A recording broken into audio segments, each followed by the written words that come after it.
এই আপনি, আপনার দল, আপনার দলের হাতে থাকা সিবিআই যদি নিশ্চিত করতে পারত আরজি করের আমাদের যে বোনকে ধর্ষণ করা হয়েছিল, খুন করা হয়েছিল, যদি আপনার সিবিআই মমতার সঙ্গে সেটিং করে আরজি করের ধর্ষকদেরকে না বাঁচাতো, যদি আরজি করের সত্যিকারের ধর্ষকরা ধরা পড়তো সবাই, যদি সবাই শাস্তি পেত, তাহলে আজকে কসবা থেকে শুরু করে দুর্গাপুর পর্যন্ত ধর্ষকদের বুক কাঁপতোলন করে কাজ করার আগে আপনি শুভেন্দু অধিকারী এখন এর বাবাকে ফোন করে হিরো হচ্ছেন।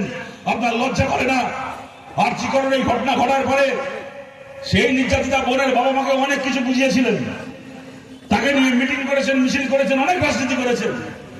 যখন অমিত শাহ, মোদী যখন পশ্চিমবাংলায় বিজেপির মিটিং করতে এসছে, আপনি শুভেন্দু অধিকারী মিডিয়ায় ঘোষণা করেছিলেন যে আরজি করে নির্যাতিতার বাবা মাকে মোদীজির সঙ্গে দেখা করাবো, অমিত শাহের সঙ্গে দেখা করাবো।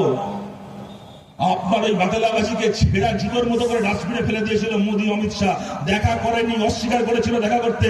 আমাদের আরজি করে নির্যাতিতা বোন খালি বিচার পায়নি, খালি তাই নয়, তার বাবা মা বারবার করে শুভেন্দু অধিকারীকে ভরসা করেছিলেন, তার কথায় ভরসা করেছিলেন। মোদী অমিত শাহের সঙ্গে দেখাটুকু করতে পারেননি। বাংলায় এই অপরাধগুলো হয়েছে দিনের পর দিন, চুরি থেকে শুরু করে, খুন থেকে শুরু করে, ধর্ষণ থেকে শুরু করে দিনের পর দিন অপরাধ হচ্ছে। আর এদের সিবিআই, এদের ইডি অপরাধীগুলোকে আড়াল করে এদেরকে বাঁচিয়েছে। কতদিন ধরে পশ্চিমবাংলায় এই জিনিস চলছে? এদের এত পাপের হিসেব চাই, এত পাপের জবাব চাই।